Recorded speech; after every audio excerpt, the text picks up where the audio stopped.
AB bank election express আজ রয়েছে টাঙ্গাইল ১ আসনে।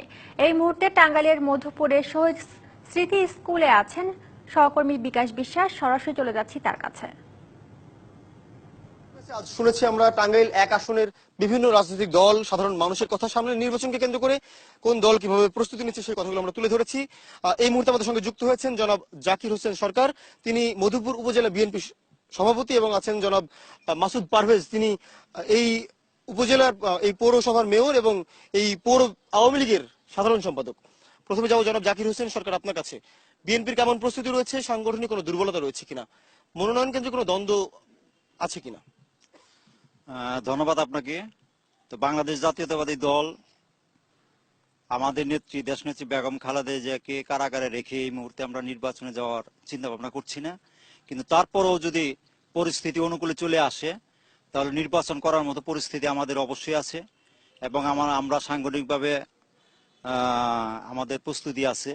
এবং আমাদের দলে দেখেন, বিএনপি একটা বড় দল, এই বড় দলে নমিনেশন অনেকেই চাইতে পারে, কিন্তু যোগ্যতার পরিপ্রেক্ষিতে কেন্দ্র যাকে মনোনয়ন দিবে, হ্যাঁ, তাকে নিয়ে আমরা নির্বাচন করব। এই মুহূর্তে আমাদের মনোনয়ন প্রাপ্ত আছেন জনাব আলহাজ ফকির মাহমুদ স্বপন সাহেব, ওনাকে নিয়ে আমরা অগ্রসর হচ্ছি এবং ওনাকে নিয়ে কর্মকাণ্ড চালিয়ে যাচ্ছি।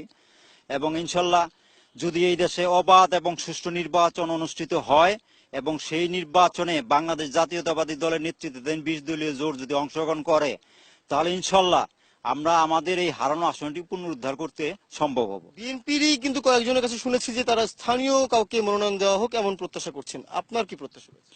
আমার জানা মতো এখানে অস্থানীয় কেউ নাই, এখানে সবাই স্থানীয়, অস্থানীয় কেউ নাই। যারা দাবি করছেন তারা কোত্থেকে দাবি করছেন কিভাবে, এটা আমার বোধগম্য নয়। বিএনপিতে মনোনয়ন কেন্দ্রে কোনো দ্বন্দ্ব নেই না, মনোনয়ন চাইতে পারে বড় দল, বিএনপি একটা বড় দল, এখানে মনোনয়ন যে কেউ চাইতে পারে।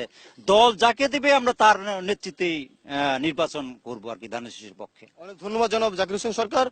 জনাব মাসুদ পারভেজ, আপনি কি বলবেন যে আওয়ামী লীগের কেমন প্রস্তুতি রয়েছে এখানে, মনোনয়ন কেন্দ্রে কোনো দ্বন্দ্ব রয়েছে কিনা? যদি আমরা জানি যে এখানে একক প্রার্থী হিসেবেই আওয়ামী লীগ হয়তো প্রার্থী পাবে, এমন কথা আমরা শুনেছি, আপনি কি বলছেন?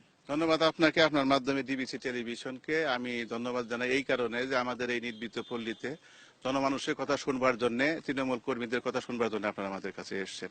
আপনি জানেন যে এই মধুপুর আসনটি আওয়ামী লীগের একটা ভোট ব্যাংক। ধারাবাহিকভাবে আমরা যোগ্য প্রার্থী দিয়ে বারবার এই আসন থেকে বিজয়ী হয়েছি। আমাদের নেতা ডক্টর মোহাম্মদ আব্দুর রাজ্জাক পরপর 3 বার নির্বাচিত হয়ে সফল এবং সার্থক খাদ্যমন্ত্রী হিসেবে সারা দেশব্যাপী এবং মধুপুর ধনবাড়িতে ব্যাপক উন্নয়ন করেছেন। উন্নয়ন ঈর্ষণীয় পর্যায়ে, এমন পর্যায়ে নিয়ে এসছে যেটা আমরা ভাবতেও পারি নাই। আপনার 175 কোটি টাকা ব্যয়ে সাইলু থেকে শুরু করে 100 শয্যা বিশিষ্ট মধুপুর হসপিটাল, স্কুল, কলেজ, মাদ্রাসা, মসজিদ, রাস্তাঘাট, অবকাঠামো, এমন কোন জায়গা নাই যেখানে ডক্টর রাজ্জাকের তার উন্নয়নের ছোঁয়া নাই। উনি একজন দেশ বরেণ্য মুক্তিযোদ্ধা, আমাদের জাতির শ্রেষ্ঠ সন্তান, একজন উচ্চ শিক্ষিত মানুষ। মধুপুরের সমস্ত মানুষ তাকে, আমরা দলমন্ত্রীর বিশেষে সব মানুষ তাকে মনে করি যে উনি আমাদের অভিভাবক। শুধু মধুপুর নয়, টাঙ্গাইল এবং ময়মনসিংহের মধ্যে সেরা 10টা প্রার্থীর মধ্যে ডক্টর রাজ্জাক একজন। আমি একটি অভিযোগের কথা শুনেছি যে পরিবারতান্ত্রিক রাজনীতি অভিযোগ রয়েছে বর্তমান সংসদ সদস্যের বিরুদ্ধে, এটি আসলে কি ভোটের রাজনীতিতে কোনো প্রভাব ফেলবে কিনা? উনি পরিবারতান্ত্রিক রাজনীতি, তার পরিবারে এমন কেউ রাজনীতিতে এখন পর্যন্ত সক্রিয় নাই। উনি একাই রাজনীতি করেন। তার ভাই একজন আমেরিকা ক্যাকটাসে থাকেন, অন্যান্য ভাইরা ব্যবসাপাতি করেন, এবং তারা অন্যান্য যারা পরিবারের সদস্য বোনেরা যারা আছে তারা কেউ রাজনীতিতে হস্তক্ষেপ করছে এটা আমাদের জানা নাই। এটা দুষ্ট লোকরা বলে, নিন্দুকরা বলে। তবে আমরা মনে করি যে এর কোনো প্রভাব ডক্টর রাজ্জাকের উপর, ওনার বিশাল হৃদয়ের অধিকারী মানুষ, উনি এত বেশি বিনয়ী এবং এত বেশি দায়িত্বশীল লোক যে আমাদের দলের একটা তৃণমূল পর্যায়ের কর্মী থেকে নিয়ে সবার উনি খোঁজ খবর উনি রাখেন। আমাদের দলের একক প্রার্থী উনি, এবং আমরা আশা করি আগামী নির্বাচনে মধুপুর থেকে আমরা বিগত যে সকল নির্বাচনে রেকর্ড ভঙ্গ করে টাঙ্গাইল এবং ময়মনসিংহের একক সংখ্যক ভোটের ব্যবধানে ডক্টর মোহাম্মদ আব্দুর রাজ্জাককে আমরা বিজয়ী করব।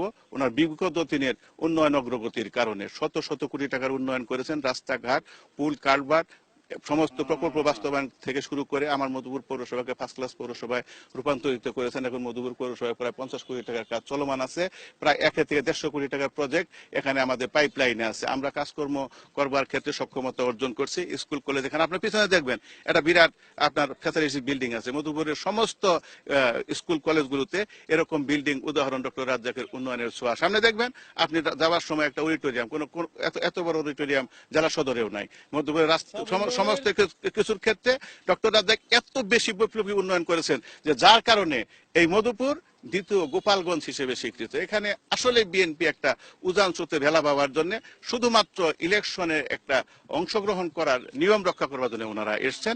আমরা আশা করি আগামী দিনে এই আসনটা আরো ব্যাপকভাবে আমরা বিজয়ী হয়ে শেখ হাসিনা উপহার দুজনকেই এবি ব্যাক ইলেকশন এক্সপ্রেস আগামীকাল থাকবে টাঙ্গাইল 2 আসনে। আমরা শুনবো সেই আসনের বিভিন্ন রাজনৈতিক দল, সাধারণ মানুষের কথা, তারা কিভাবে প্রস্তুতি নিচ্ছে, নির্বাচন কেন্দ্রিক কোনো দ্বন্দ্ব রয়েছে কিনা দলগুলোর মধ্যে, সে কথাগুলো তুলে ধরবো। দেখতে চোখ রাখুন ডিবিসি নিউজের পর্দায়।